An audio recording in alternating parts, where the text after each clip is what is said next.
All right, welcome everybody to the August 10th, 2020 Board of Education regular meeting at 7:04 p.m. Renee, could you call the roll, please? Mr. King? Present. Ms. Reese? Present. Ms. Sebastian? Yeah. Mr. Eel? Here. Ms. Mansfield? Here. All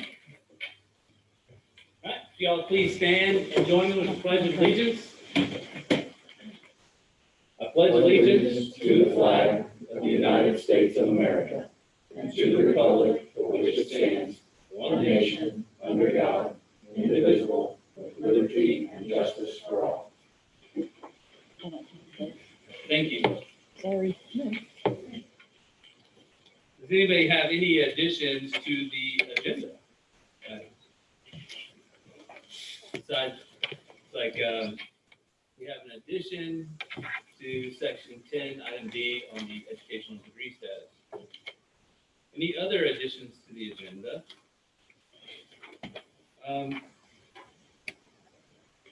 Mr. First, will you be discussing anything about the options and student numbers we possibly would cover in old business? I was planning on discussing that during my update on number 6. Oh, copy that. Thank you.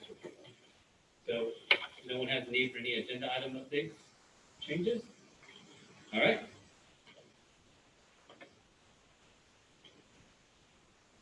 Is there any hearing of the public in regards to agenda items?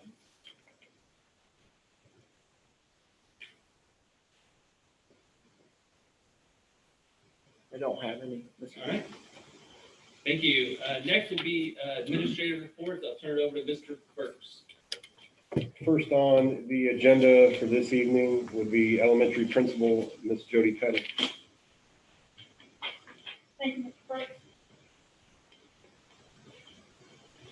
Just a couple things to share. Obviously, we're over the summer months, but we are now well into August. The first item we'd like to share is in regards to kindergarten screening. That took place on August 5th and 6th. We had 118 kids signed up to come in for screening. I believe we had 4 of those students who did not show up for one reason or another. So we felt like that was very successful. Vision and hearing was checked by our school nurses, which is something that they need to get accomplished at the beginning of the school year. So we tied that in with kindergarten screening. Our speech and language pathologist, Katie Zahora, did our speech screening. Academic screening was done by our kindergarten teachers, which would be Mr. Anderson, Mrs. Fry, Mrs. McElroy, Mrs. Stevens, and Mrs. Walsh. And our enrollment process was completed by our secretary, Amy Allen. So we are well into the process of having all documents that we need for most of our kindergartners. Did want to give a special thank you for some special assistance from Mrs. Julie Lawson and Susan Pytel for helping us out during that event, just to have an extra couple sets of hands on deck. And we have a couple photos there of kindergarten screening. Second thing we wanted to present this evening was a lot of the professional development that our staff has been involved in. Most of it over the summer, but a few things as we went to online learning. Sometimes there's a perception out there that teachers pretty much have the summer off, and many of our teachers are well into lots of their own professional development. So I felt like this would be a good opportunity to share some of those things. All of our kindergarten through 5th grade staff, if they taught language arts, they participated in some form of language arts training virtually, and that includes the ESL teachers and the intervention specialists. We had 8 staff members who participated in Mr. C's science workshop, and that was a 2-day virtual workshop because of the fact that we're under some different guidelines right now. So we had 8 staff members who volunteered to participate in that. We had 12 staff members that completed some online training to meet our gifted requirements. So they're taking care of all of those. 7 staff participated in our interview teams and hiring of new staff. So we were pleased to have that many people involved with that at the elementary level. We had 5 staff members who took college level courses to further their education over the summer. all of our kindergarten through second grade staff participated in additional language arts training specific for the primary learners. And then I also listed just several different things that various staff members have been involved in, whether it be Google Classroom courses. One of our staff members participated in a Nearpod summer camp. We had people who participated in the Ron Clark Academy, various writing workshops and reading workshops. Some of our teachers took some things about trauma-informed resilience, and there was someone who even took a course called Get Your Virtual Teach On. So as you can see, lots of elementary staff are very much involved in making sure that they're up on their skills and furthering their understanding of things in order to teach our children as we get back in the fall. The third item I wanted to share was a Meyer donation that we were awarded. Mrs. Roll, our assistant principal at the elementary, applied for that, and we received a $400 donation to be used for the purchase of Bethel High Five prizes in grades K through 5. The Bethel High Five is part of our PBIS that we have had in place for many, many years at the elementary level. Students earn raffle tickets throughout the week, and they deposit those in a grade level bag, and we draw for winners on Fridays. The Bethel High Five is be respectful, be responsible, be safe, be helpful, and be ready to learn. And as I said, we draw one grade level winner each week. Thanks to Mrs. Roll for submitting that grant to benefit our kids and to encourage our children to follow the Bethel High Five at all times. And last but not least, just a couple of extra compliments to some people who have went above and beyond. First of all, our staff, many of our staff have complimented and made some comments about how great the building looks thanks to our summer cleaning crew. Lots of teachers have noticed as they come in and get started in August. I wanted to say a special thank you to Miss Allen. She did a lot of work from home on the online registration and final forms and registering students while off campus. We want to thank her. I want to appreciate the technology department. They do a lot of behind the scenes work, making sure that all of our classrooms have Chromebook carts and the necessary things we need. And then again, just a thank you to that kindergarten team for the kindergarten screening. So those were the items we wanted to present this evening. I'm more than happy to answer any questions if there are any. Are you coming up with, one of the family favorites, I think, is Student of the Month. Yep. Breakfast and how we celebrate those students of the month, Right. Alternative ways to do that. In that aspect. Yes, we have had an initial conversation with our PTO, which always supports that program. We will likely not be able to have our Student of the Month breakfast just because of the number of students are bringing food in and all those things. But we have started some initial conversations about, awarding those students either with some sort of, we've talked about the place on 40, the new ice cream place, maybe, joining together with them and getting some free coupons for those kids, or some sort of a candy bar or something, that we can at least still continue to recognize those students, give them the accolade sheets of all the nice things their teachers say about them, the certificates, and then trying to provide something in place of the breakfast. So we have started those discussions. We haven't finalized anything yet. I just know that's a huge hit. It is. To celebrate, well, I mean, it kind of falls in line with one of our goals, right? Celebrate That's right. educational excellence and Mhm. celebrate Yep. our students as well. So And kind of often- brought a lot of those goals kind of together. Yeah, and often our teachers will nominate students based on our Bethel High Five of respectful, responsible, safe, helpful, and ready to learn. So I'm trying to be creative with some of those things. So thank you for the questions. Anyone else have any other further questions that we can answer? Okay, thank you so much. Thank you. Middle school principal, Mr. Ziegler. Yeah, I think you got a report on Friday from me, and just to update some numbers, I compliment our secretary. She's been in 1 week today and has enrolled 28 students as of Friday and another 4 today. So we had 32 enrollees and we've had 9 withdrawals if they moved to another district. And we also submitted some numbers from option C on Friday. We had 19 sixth graders on Friday at noon. We ended up with 33 taking option C. 16 seventh graders at noon, ended up with 23, and had 13 eighth graders. And it read 23 today, but we did follow up with phone calls to all of our families today. Have not heard back. We left messages on many, but we did have one eighth grader who they are wanting to stay at school rather than take option C. So we'll be removing them from the list. Also have scheduled 4 sessions of orientation for our sixth graders and our new students to the district. 2 sessions are scheduled for tomorrow night and 2 sessions on Wednesday evening. And that's about it for right now till we get back into things.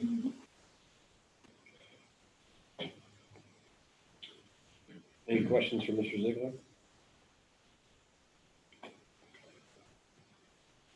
Okay, thank you.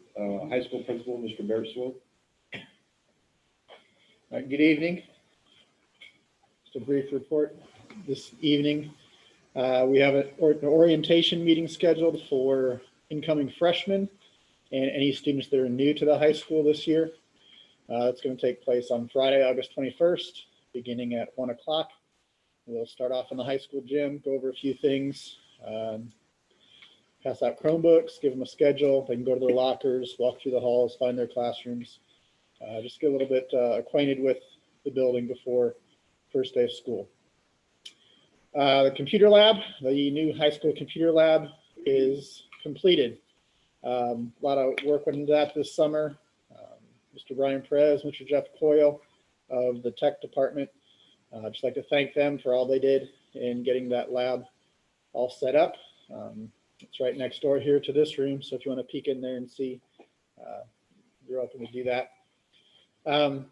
They are jealous of the computers. They were talking about how fast they are and throwing out all kinds of numbers that I didn't understand.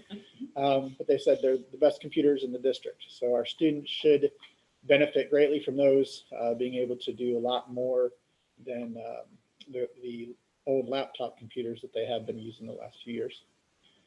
Then just a quick update on summer school. We have had several students successfully complete summer school classes. If you remember, they were doing that as an online option. And they still have to the end of this week to complete those. So we expect them to finish those up. It's been a good experience. And for the students as well as the teachers that have assisted in that this summer. So I'd like to thank those teachers that were part of that. That's pretty much it for right now, like Mr. Ziegler said. But as things ramp up, I'm sure we'll have more for a report next month and the month after. Thank you.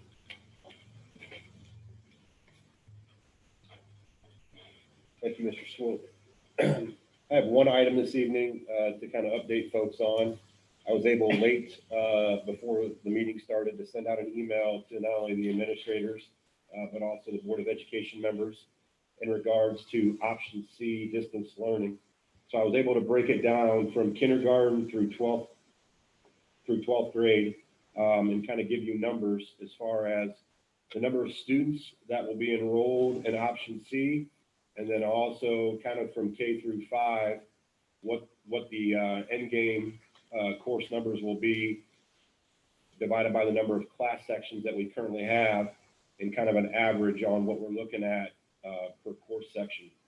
So just to give a quick rundown, we currently have 21 students enrolled in kindergarten in option C. You're going to find that the majority of our numbers are K through 5. 21 students enrolled in kindergarten in option C. That would take our numbers to roughly 103 students in kindergarten. We currently have 5 sections. You're looking roughly at a little over 20 students per class. First grade, 26 students enrolled in option C. That'll take us down to 121 students in first grade, divided by 6 sections. Once again, you're looking at around 20 students per class level or course level. Second grade, 26 students enrolled in option C. The final tallies as of today would be 117 students in second grade. We currently have 6 sections, roughly 19 students per class. Third grade, we'd have 24 students enrolled in option C. That would put us right at an even 100, divided by 5 sections would be around the money, 20 students per class. Fourth grade, 28 students enrolled in option C. That would take our numbers to roughly 140 students divided by 6, 23 students per class. Fifth grade, 28 students enrolled, would take our numbers to 115 students overall, divided by 6 sections, would be right at 19 students per class. So as of today, we had 153 students in K through 5 enrolled in option C, which is the distance learning. Sixth grade, as Mr. Ziegler communicated earlier, 33 students enrolled in option C. Seventh grade will have 23 students enrolled in option C. Eighth grade will now have 22. Is that correct? Correct. So my numbers were wrong. 22 students enrolled in option C. So that would take our total number for students in middle school grades 6 through 8 for option C enrollment at 78 students. Ninth grade, we had 13 students enrolled in option C. 10th grade, we had 20 students enrolled in option C. 11th grade, 15 students enrolled in option C. 12th grade, 12 students enrolled in option C. Overall, grades 9 through 12 in the high school, we had a grand total of 60 students enrolled. Our total district enrollment as of today, and this fluctuates daily, so as I'm telling you this, the numbers are probably wrong. K through 12, we're looking at 1,751 students for the 2020-2021 school year. Students that will be attending Bethel local schools here on campus. Now, just as a friendly reminder, we have students that travel to Miami Valley Career Technical Center. We also have young students and students in the middle school and high school as well that may receive educational placements on an alternative campus for primarily special education needs, but also other various reasons. So our total enrollment as far as students that will be housed here on campus K through 12 for the 2020-2021 school year will be 1,645 students.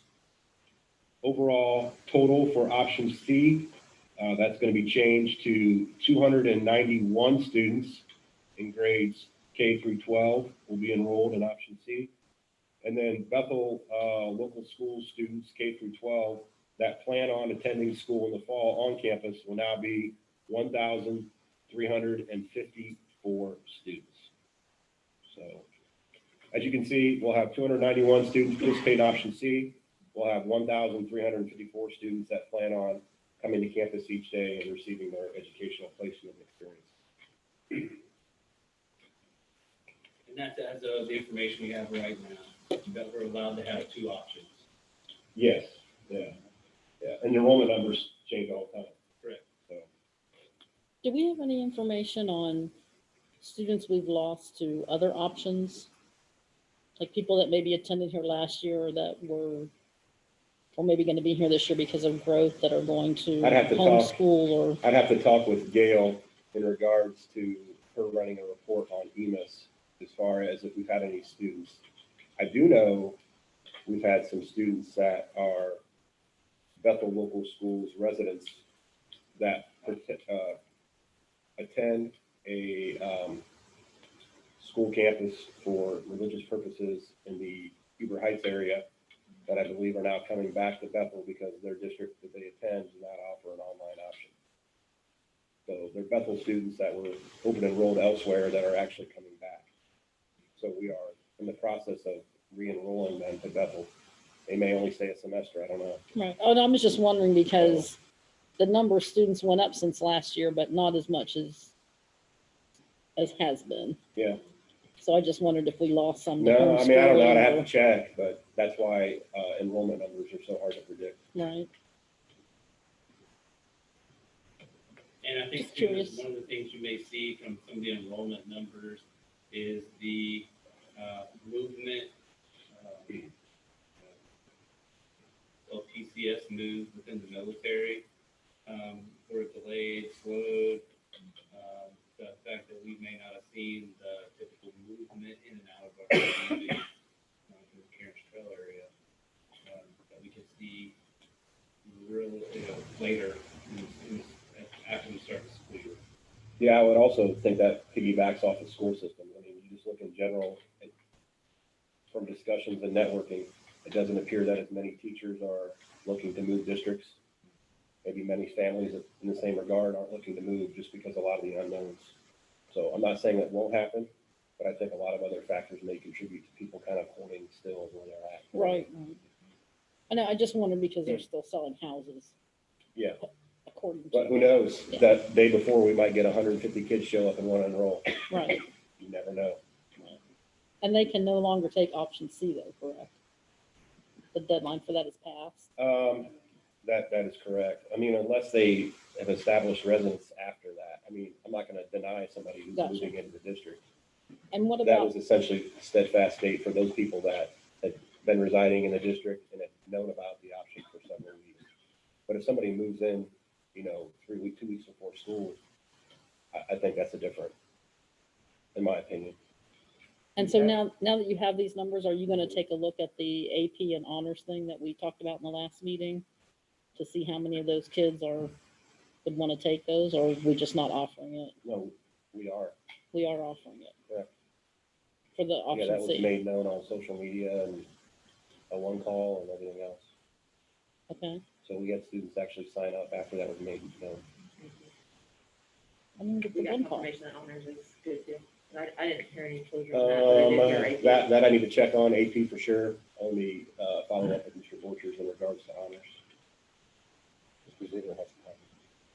I was just gonna say, we've had a couple of calls today after they found out option C was no longer possible, inquiring, could they still go to online K-12 school or some of those others? We did explain yes, but that's withdrawing from Bethel to go to those. So there are still some people looking at options. Now, just to be transparent, as we've tried to be throughout the process, we have had preliminary discussions and will continue to have discussions with BEA in regards to potentially looking at staff members providing the instruction per se for this. Now, understand that just because a Bethel teacher is maybe the teacher of record, the direct instruction will still come from the third party, but that teacher will be directly and indirectly involved in progress monitoring, assisting with uploading of materials, checking of grades, communications with families, those kind of things. It would be a significant savings to the district, but I don't want people, as I mentioned before, I don't want people to think that a Bethel teacher is doing all of the instruction with this program. It's still going to be geared from the online platform that schools PLP offers. And as we discussed in our work session, that'll be key if we're able to do that, based on the total cost of the online program, balancing the cost of current operating costs and personnel costs for the in-person school, and balancing the cost of the online portion that we would be faced with. And, not to put the cart before the horse, but there's a lot of different ways to approach that. And you could look at potentially volunteers or staff members who either directly or indirectly may have pre-existing conditions that may not be the best environment that's conducive for their health. So you could look at that. You could also take a look at anybody who's concerned about it but may not have pre-existing. So it could be pre-existing conditions, it could be volunteers. You could also look at seniority list, which I prefer not to get to, but if we have to, we would as well. So, And how long do they have to commit for? Like what if a bunch of people at the end of the first semester decide to come back to Bethel? Hypothetically, can those teachers then come back, or do they have to commit There's for the whole year? there's still a Bethel local schools teacher. It's a great question. I would assume if we have an influx of students that, for lack of a better term, transfer back to school, or that's not the right word, not transferring, Choose to opt take- back into school, choose to come I back just to wonder school, because that's part of the reason we for would doing probably this, have right? to, Is there's still- we would definitely have to adjust staffing back as those students come back. So it could be very fluid. I just wondered what the commitment was, so make sure it's. not- No, I mean, well, the commitment would be obviously a semester from students, and then we would reevaluate personnel based on student requests to either remain in option C or to return to Bethel local schools. You know, to me, it doesn't make sense if you have a high number of students that come back to continue to have a multitude of staff, you know, if they're willing to Right, come back as agreed. well. agreed. Now, there could be some staff members who just for those pre-existing conditions do not feel comfortable, and they would remain in that program for the rest of the year. So it would be conversation and dialogue that takes place with those people to see. I just wondered if there was something that the ESC was forcing them into, like, do they have to stay for the whole No, the year? or is it a ESC, semester? is essentially housing the program. They are maintaining and running the program. And to do this for all of the county schools and to try to eliminate as much chaos, Right. it's try to make that semester commitment so we did have kids coming in and out on a day-to-day, week-to-week basis. So I think that was more of a directive from them to all the county schools that are participating. And I think the only two that are not are Troy and Piqua, which they're big enough and have enough resources. They're going to be able to run their own program internally.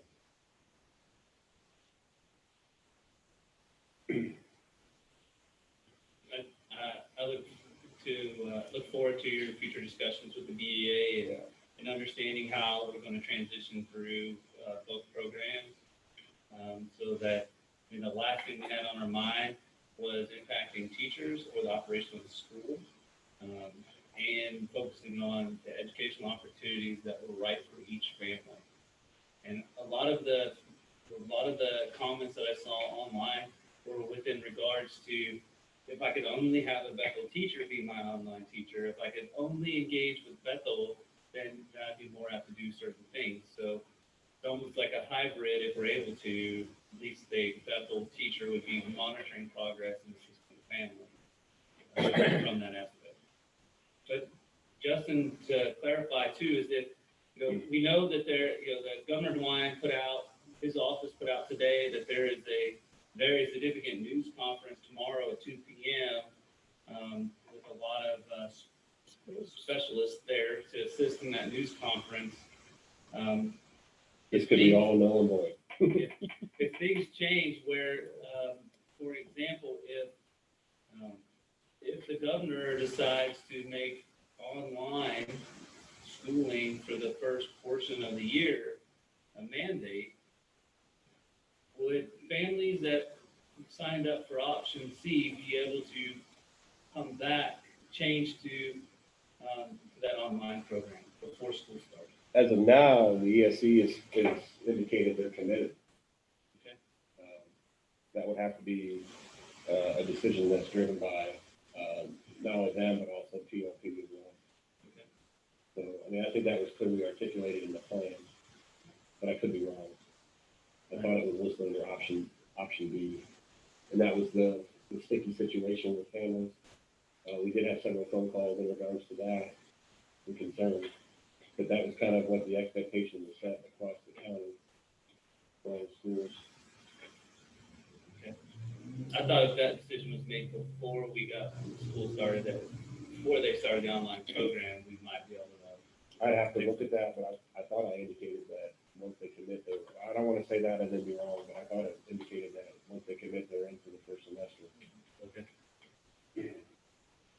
I think different schools had different commitment dates, though, right? They did, So but the ESC may. yeah, I mean, those back commitment dates were probably based on their starting dates, which I think I also sent out to you guys too, because we've obviously received a number of inquiries as far as starting date of school. And so I shared just a document of all the Miami County schools and when their first teacher day was and when their first day of school was. I think of the 10 districts that were on there, 7 of them were towards the end of August, and then 3 had decided to delay until, I think, after that Monday or Tuesday of Labor Day, whatever that is. I think the 3 that chose to delay were Milton Union, Troy, Tip City, and the rest have kind of been within that same range we were in, as far as August 20th, like 26th-ish type range. Yeah, I was just thinking if the dates were different, that if some schools hadn't committed yet, the ESC might back down Yeah, I don't know. if he does make that decision, the governor makes the decision. We have weekly meetings with them. Today's Monday, right? My next meeting with them is, I don't know, Wednesday, I think, of this week. So I can bring that discussion up or that question up to clarify. But I'm pretty sure, 99.9% sure I indicated in the plan, option B, that once they were committed, even if schools go to plan B. And I think that has to do a lot with the financial commitment of payment of services. It's not going to be popular. People are going to be upset about it. But we were upfront with them from the get-go. Have you returned your numbers in DSC? Jay was working on that today. Do we have any updates for you guys as far as that? He was working with Gail and myself on the spreadsheet they had put together, and we had just phone call or email clarifications to make sure that all the families and kids that signed up truly did sign up. We're still working through that, just so there wasn't any kids out there that signed up and put their parents' email address in, which it can happen. And so once that's confirmed, we will work on the enrollment form through schools PLP and the ESC. Justin had two questions with regards to what you said. One is, do we have a plan for social distancing if 150 more students showed up?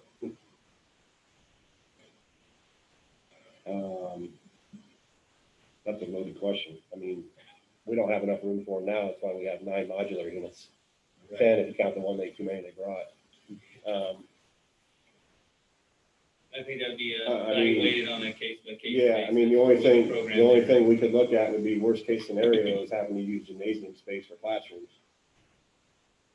which would restrict us from having physical education as a special. So I call them specials or like rated arts, whatever you want to call them. I mean, that's off the top of my head, or working around lunch periods, you could potentially use Bethel Hall as a instructional space. It's not perfect, but Wearing a mask doesn't offset the requirement for social distancing. Mr. King may know that better than I do. I don't know. It does. It does. So it's wear a mask when they say social distance. Based on CDC guidelines. But they haven't lifted The mask is still Mask is still required K for to all 12, students yeah, K so- through 12. That's what I said, depending on the grade and the numbers and how they fell in, because of the health department provided different distancing requirements for age. So, it could be nothing, it could, spread them throughout. So, and I think there's another question, but he's in, public comments, not in regards specifically what you were speaking. Okay. Any other questions from the board members? Mr. First? Yeah, I just have one question on the numbers you read. When you were saying how many sections there would be, are those the total numbers or those are the numbers including the kids who No, chose those are the numbers after after they're gone? yeah. So if you look, Okay, gotcha. yeah, I can send you the spreadsheet. I had Gail run it for me late this afternoon. From Dazzle, she ran me the number of students that will be on campus, which is where I got the 1751 from. And then minus the special ed and other locations in CTC, the 1645. So it has a breakdown of, it even includes, so take that 1751 with a grain of salt, because that also includes preschool.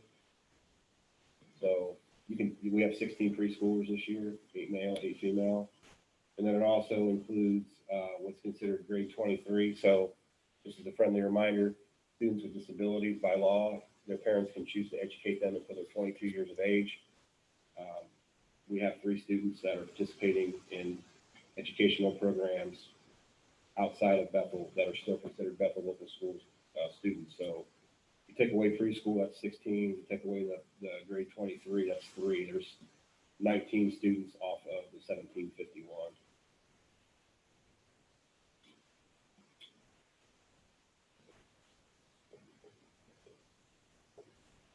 Any other questions? All right, moving on to item number 8, treasurer's items requesting board action. Forgot number 7. Oh, I'm sorry. Thank you. Important dates to know. I know one of the things that's added tonight to the facilities committee, I believe they picked August 24th at 5 p.m. For a follow-up to the discussion they had for the master facilities plan.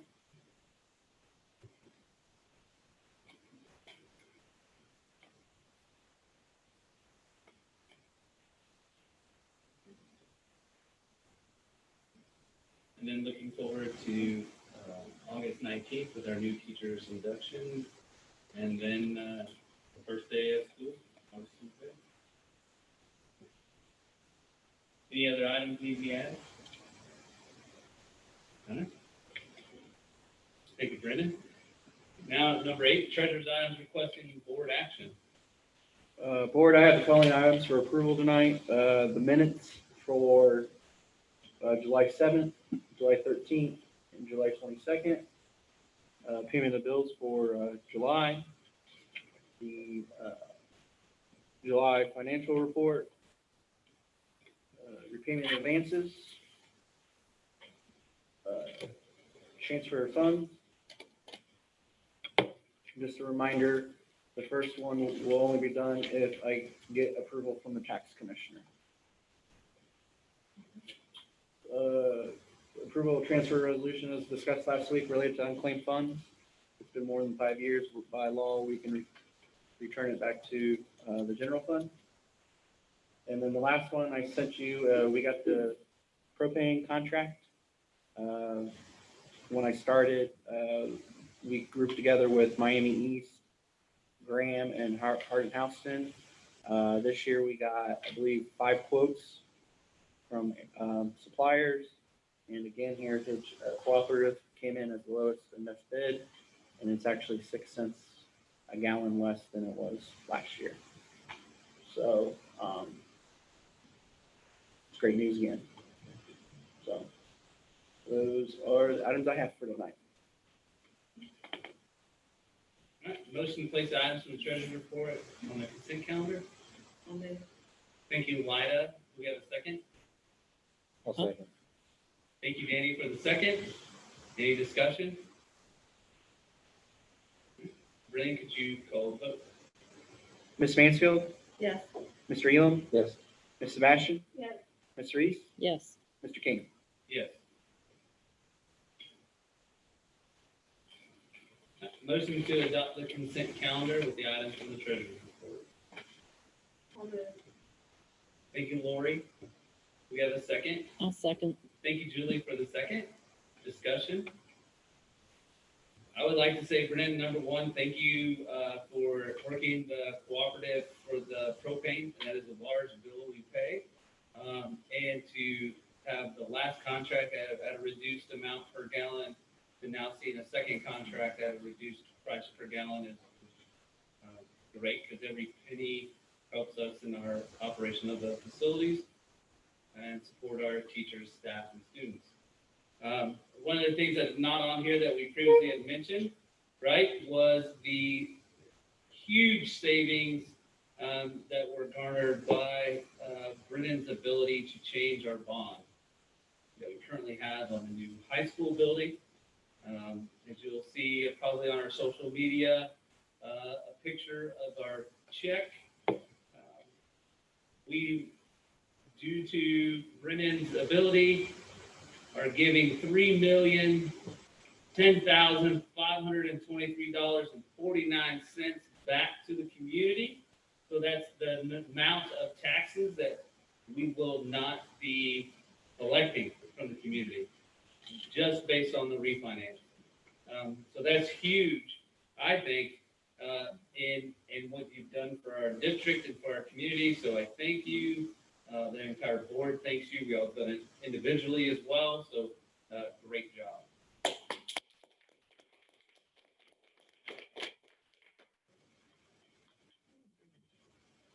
other discussion items?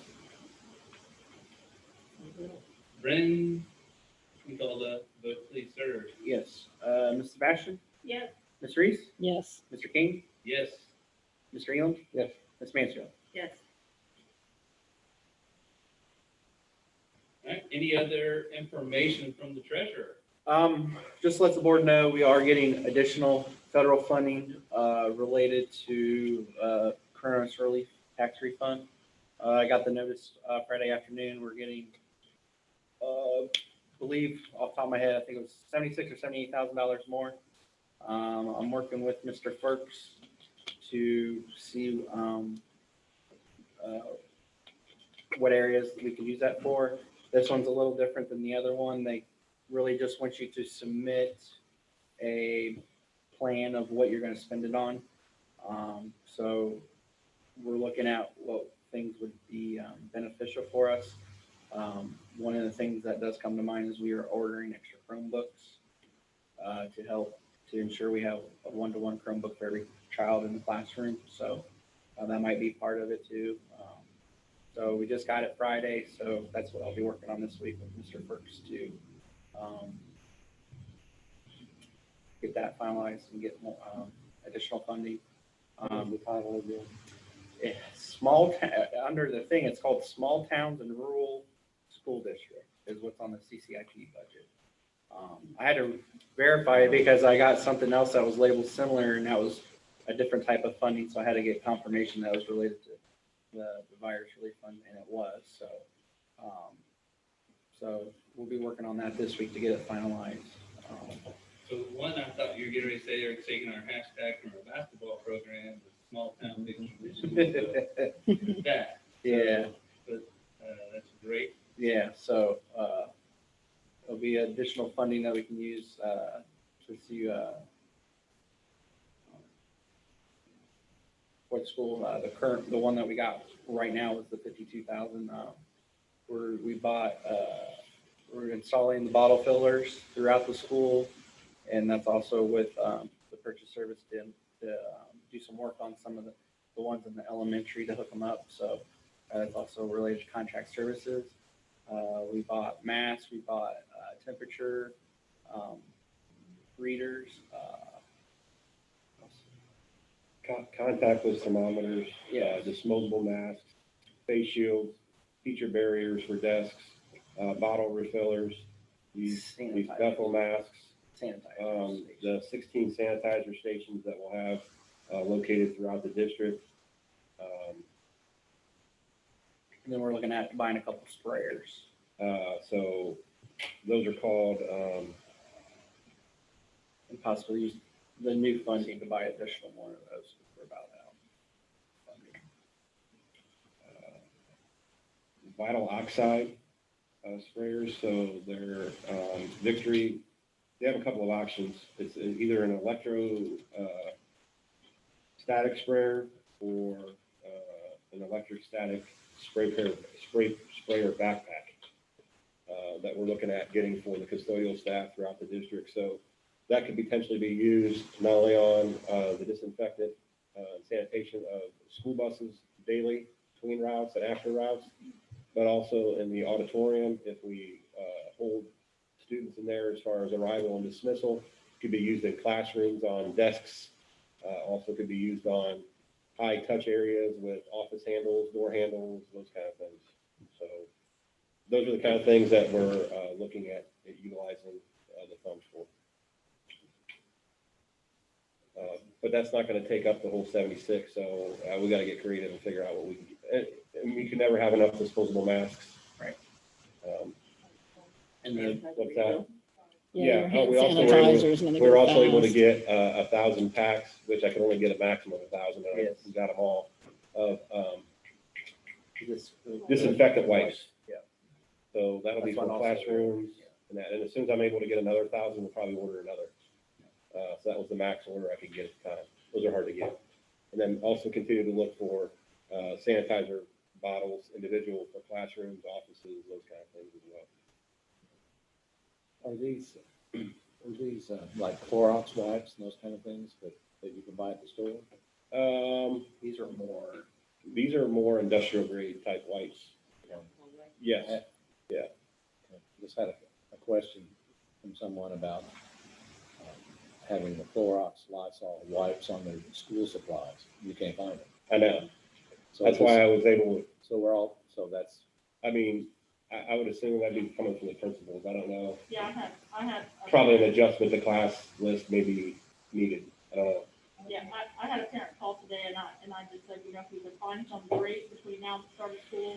If not, she asked, well, can I send in a spray bottle of something to replace it? I said, anything that you think would be helpful in sanitizing, even if it's the sanitation. Hand sanitizer, I said, it would be better than nothing. So the packs we were able to get will be going directly into classrooms. Those have now arrived. I don't anticipate with every district in America ordering the bottles. I mean, we're getting them put in as we speak, but I mean, they're not going to be all in right away, just because they're on back order a little bit. And we'll have to get creative with that.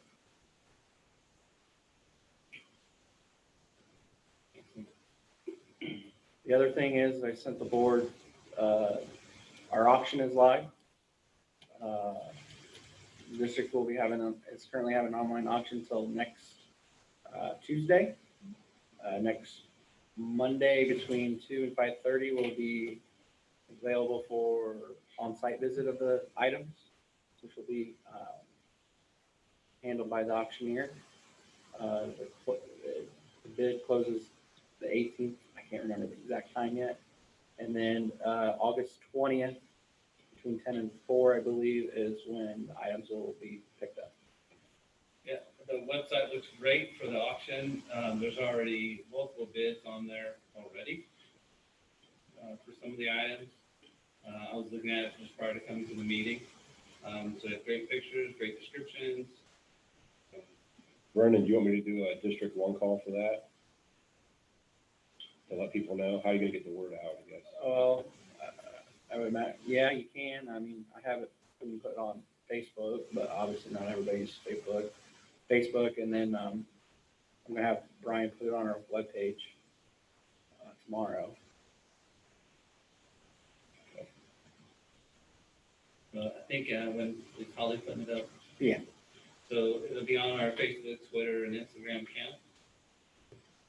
And then you can direct them to those on the school website. Okay. All right. Thank you, Brendan. And it's great to hear that we're getting some supplemental funding to assist in getting all the cleaning requirements to help us maintain a safe environment for our students, staff, and teachers. So what's going on in schools.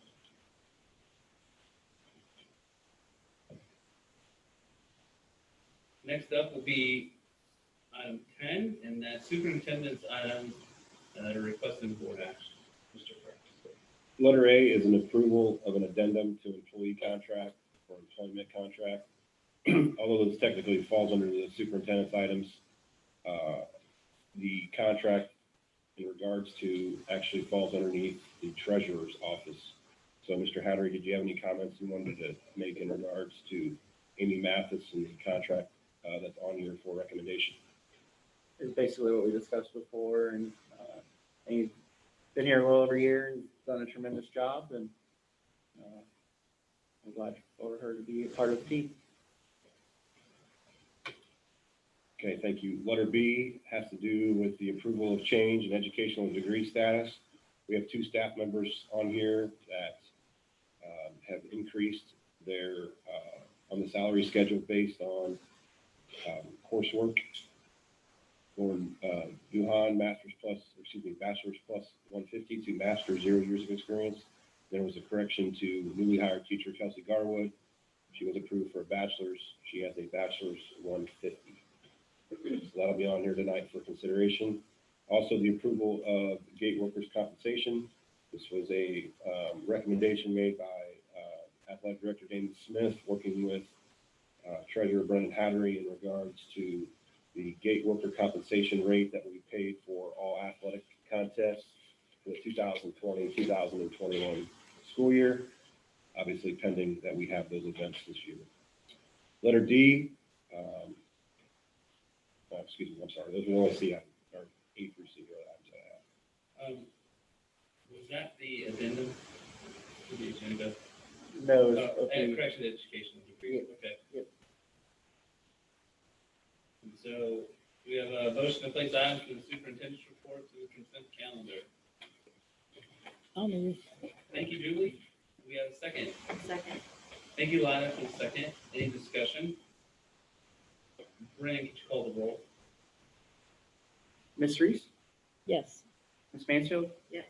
Mr. Elam, Yes. Ms. Sebastian, Yeah, Mr. King. Yes. We have a motion to adopt the consent calendar with those items from the superintendent's report. I'll move. Thank you, Danny. I'll second. Thank you, Lori, for the second. Any discussion? Yeah. I'd just like to thank Amy for all her work. Amy's our assistant treasurer, and I know when Lynn stepped down, I think I was nervous because everybody knows Lynn, right? She's been, I don't know how many years she was here, but a long time. And it's such a critical role in the district because Amy handles a lot of the HR for Brennan. And it's just, I just want to congratulate her and thank her for all her efforts because it's not a position we want to turn every 6 months or every year. So thank her for her service, and the rest of your office has done just a tremendous job. I know there's been a ton of work. For instance, I saw the Nashville fees were returned. Remember, the Nashville trip got canceled, so that meant more work for Brennan and staff. I saw some of the athletic fees had to be returned. And so his staff has really done just a tremendous job. And I'd also like to congratulate the two teachers on their year of service, educational attainment. That's really an exciting time too.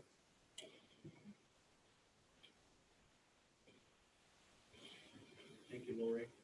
The other comment that I have is just like to thank the teachers for furthering their education. It shows that with the key is being a lifelong learner and pushing yourself to continue to learn to be every aspect of these programs. I think assists teachers and providing a better level of instruction if that's even possible than what they're already giving. So I think that is great. Any other comments or discussion on it? Brandon, please call the vote, please. Mr. Elam, Yes. Ms. Sebastian, Yes. Ms. Reese, Yes. Mr. King, Yes. Ms. Mansfield. Yes. Item 11 is going to be additional information from the superintendent. Letter A was an addition, technical changes. So with Neola policy, it currently had our compliance officer as Lynn Sarah. Obviously, Lynn does not work here anymore, and so that needs to be changed to Amy Mathis, who fills the same role. Do we need to take action on that? Or? No, it's just more of a FYI. Okay. All right. Any other information? I do not. Okay. Next up is board report. So that'll be comments from the board members. Julie, could you summarize the facility meeting? Yes, I can. Okay, so we met directly before this meeting and had some items for discussion. The first was an update on the temporary swing space, which is the modular units out and back. They're all in place. The movement is starting this Friday, and Reliable is in hooking up electrical and water. So it's all good. The second was the request that we put out for RFQ for architects. Mr. Ferks has received back 11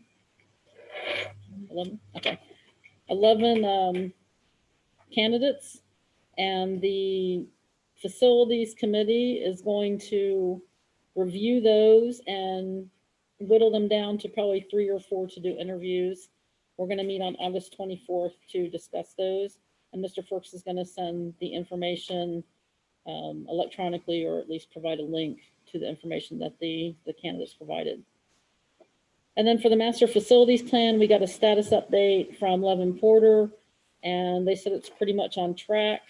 They have most of the information that they need, and they gave us some dates from the OFCC. October is still when the commission meets. to approve the paperwork that we send in. And then we talked about the building and athletic facilities location options. And Levin Porter had put together some different drawings to show where we could potentially put various buildings for phase one and then adding in phase two in the future. And so we looked at a bunch of those, and we're also going to study those and whittle those down and then make a decision on which one to recommend to the board as the placement option. And that's pretty much it. No hearing of the public. All right. Any other board comments? Okay. I'd just like to make, I'm moving closer to the mic. Okay. So it's clearly articulated. It's going to be heard. I just want to inform the community that Mr. Ferks and the administration team are in sync with the county health department, with the Miami County ESC, monitoring what the state of Ohio Department of Health is doing, as well as, updates from the governor's office. We are trying to, as we put forth so far with our plans of A and C being the primary means for education, the 2020-2021 school year, we did state multiple times, I believe, in previous meeting, that what we've developed is the framework for what we're trying to do. Noting that at any point that the governor, the Ohio Department of Health, or the Miami County Department of Health could interject and create changes that we're going to have to be flexible with the plan. And so please stand with us in regards to any additional changes that could come. The school year hasn't started yet. There's still a significant amount of discussion with regards to what is going to be allowed for athletics, what are any additional parameters that are going to be placed on the K-12 educational programs across the state of Ohio. And so first and foremost is the safety of our students, staff, and teachers. And so I just want the community to understand that Mr. Ferks has dedicated a significant amount of his summer focused directly on working, how do we bring the school back? How do we bring students back into the school and our teachers? We all know that health-wise, mental health-wise, I think it's better for students to be in the classroom. I think there's a lot of conversation out there with regards to being here in the school with their teacher helps protect several things from bad home life, lack of nutrition at their homes, and all those special benefits, those pieces that kind of come together here at the school. And it helps this, I think, children knowing that they have other adults that truly care about their well-being and truly care about them. So we did put out a survey at the end of the school year asking the community for what they felt was the best. I know that I've heard people discuss, my answers will be different now than they were in June. The problem that we're faced with is that we cannot develop these unique plans in a week. And so we did have to start in June to get to where we are now. And as we still try to blend the cost of doing the online program, manage the number of teachers and the cost with the regular portion of the school, is a significant balancing act with regards to the budget and what we're trying to do with the future of our school system. And so I ask for your patience. I ask for your trust in the fact that your safety of your child or safety of your spouse that works here is at the forefront of all of our discussions and all of Mr. Ferk's discussions as he works through this unique event. So that was really what I'm asking for the community, and also to let you know that what is our number one priority as we start this return to school and how we are addressing it. And so we've tried to be extremely transparent. I think Mr. Ferks has opened up the plan many times. We've made adjustments to those as the state has made adjustments. And so if you have questions, there is a fax email, go to our website or any of our social media accounts, and send in your question to the frequently asked questions, and we will try and answer those as we compile them.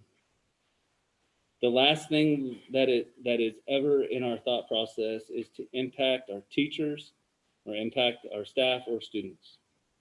So bear with us as we move through this. Thank you. That's what I had from the board. And that's from our board discussions that we've had, from discussions with Mr. Firks and Mr. Hattery. How do we financially manage through this? As I think a lot of cities and jurisdictions are working through, how are they financially managing during this pandemic? So, as well. And we talk about that after we just said we got a check for, for $3,010,523.49. So that's not money that we actually have. That's just money taxpayers are not going to have to pay in the future years of the bond. So, thank you. Is there any other board report or comments? All right, thank you. Next will be hearing from the BEA president.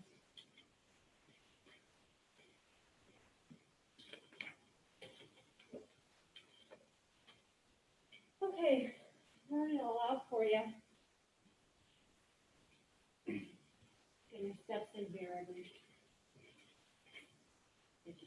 Welcome. Good to see. Welcome. Okay. Where's the next one over here? Okay, I'm just going to read it to you. It's a little easier for me. So I'd like to speak to you this evening about approving non-sport supplementals. The teacher and I understand the board's position holding off due to COVID-19, but there are a few sensitive ramifications resulting from this decision. For example, by holding off on approving these contracts, that means the advisors are not hired as the advisor and therefore cannot submit a budget for any of their activity accounts through the school. In turn, we then cannot submit requisitions to be processed by the secretaries. This then puts us in a tight place where we are unable to do what is necessary and plan for the year. We might not have a homecoming dance, but we will still give these seniors a court and so on, activities related to that. We cannot order supplies for the music department to be used in the traditional classroom or virtual until she is approved as the advisor. We cannot even order diploma covers. I got an email the other day from Jocelyn saying, hey, they have some time, why don't you order the covers now? I can't do that because technically I'm not the senior class advisor yet. I know the school will be unlike anything else, but in order to keep our students grounded, we must continue with our traditions.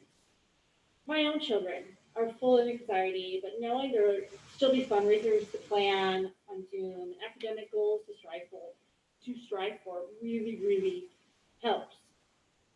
So the following are 13 supplementals that need to be addressed now, here at the start of the school year. They are year-round supplementals. They literally start the first day of school and they don't end until sometimes after the school year ends. There's other supplementals that are geared more toward winter or spring that are not listed here, but these 13 are start of the school year. I cannot start a yearbook unless I am approved as the advisor. I can't even physically log into the program. So it's fun for you guys to think about the non-sport supplemental. Thanks.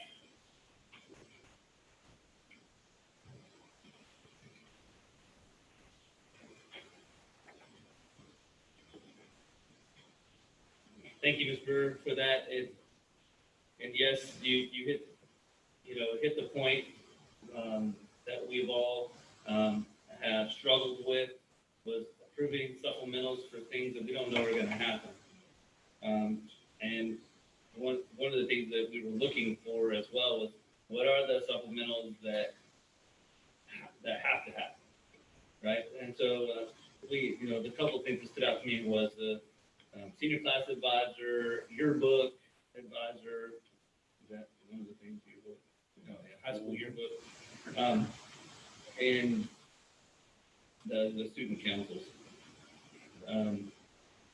But the rest we were unsure of. One of the key elements that we had discussed was as we transition through the first semester, as we know, the second semester and all the supplementals that'll follow in that second semester, our goal is to approve those based on the current guidance and information that we have at the time to make the most appropriate decision. I think, every one of 30-ish supplementals that we have in the contract all benefit our students' growth. And so we all see the benefit of those. But stepping through them economically, while we're having to make these decisions, I think is very prudent for us in managing the finances appropriately, if that makes sense. And so I think Mr. Perks will advise us on the 13 that you provided, and in concert when they fall into the school. If they are at the beginning of the school year, and evaluate are those even going to happen in our curriculum this year, and then be able to vote on those. I will say that I did plenty of research. I spoke to each and every advisor, and they gave me dates, like Power of the Time, for example, would start, in September and so forth. Even the science fair she usually started it on open house.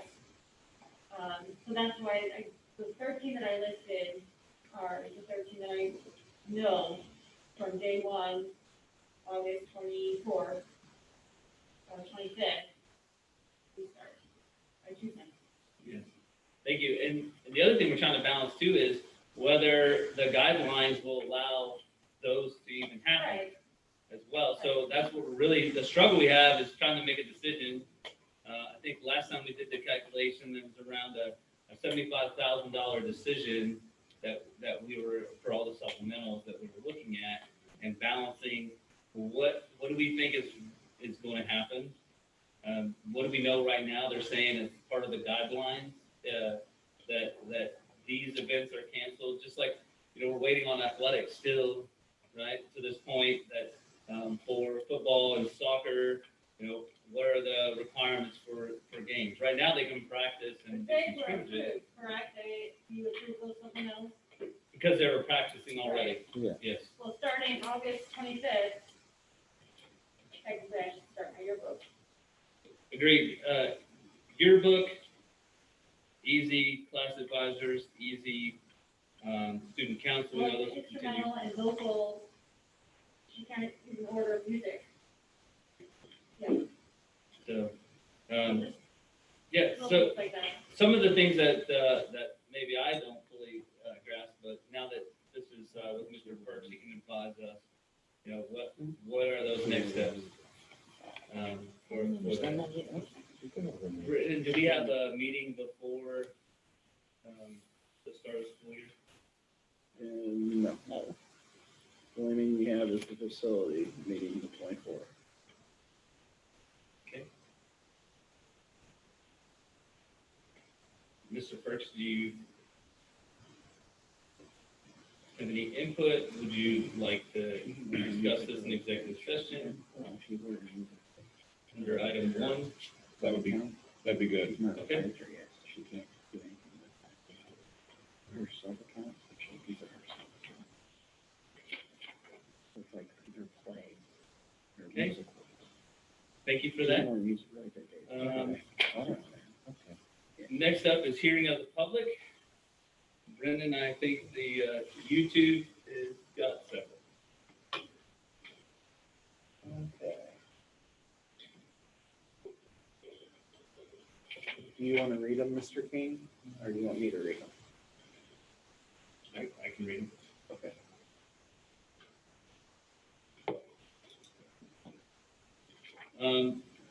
Will there be an online class or a link shared for parents to understand Google Classroom since we are switching from Schoology from Mark V?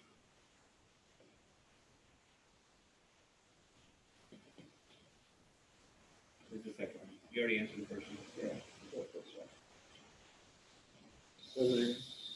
So I'm gonna guess he's referring to like a parent dashboard Yes, the parent training. that folks will have access to learn how to navigate the site, be able to check student progress, grades, any curriculum materials that have been, is that what he's asking? Yes, that's the way I read it. Well, he's asking for a class, actually. Well, I think he's asking is there online or a link shared for parents to understand Google Classroom? Yeah, I so would. they can get all that information. Good question. I would fully anticipate as trainings are provided to staff. We've also talked internally, communications director, myself, and technology director in creating almost like a video library full of short video clips, et cetera, not only for staff, but also for parents. So yes, that will definitely be available. Excellent. The next question I have is, will there be preschool this year? Yeah, preschool starts September 8th. That was in one of our FAQs. Okay. If they need to, they would need to contact Heather Lorenzo at the Miami County ESC. And then she'll be able to provide any protocols for like mask wear. Yeah, the ESC handles all that stuff. All right. So for the community, check the FAQ page and for the person that Mr. First just discussed. If a child is assigned to a modular unit, how are they transferred during bad weather to and from building activities? So I'm guessing they're asking, in bad weather, how will the students move from the modulars into the main building? The modulars are located directly to, excuse me, I'm directionally challenged, the west of the building. And so as they exit the modulars, there's a ramp that takes them right down to the sidewalk. And it's probably, I don't know, 10 yards to the entrance of the building. So the modulars are very, very close to the access point, which would be, which hallway is that, Ms. Rule? D Hall. It's not perfect, but it's not like they have to trek across campus. Correct.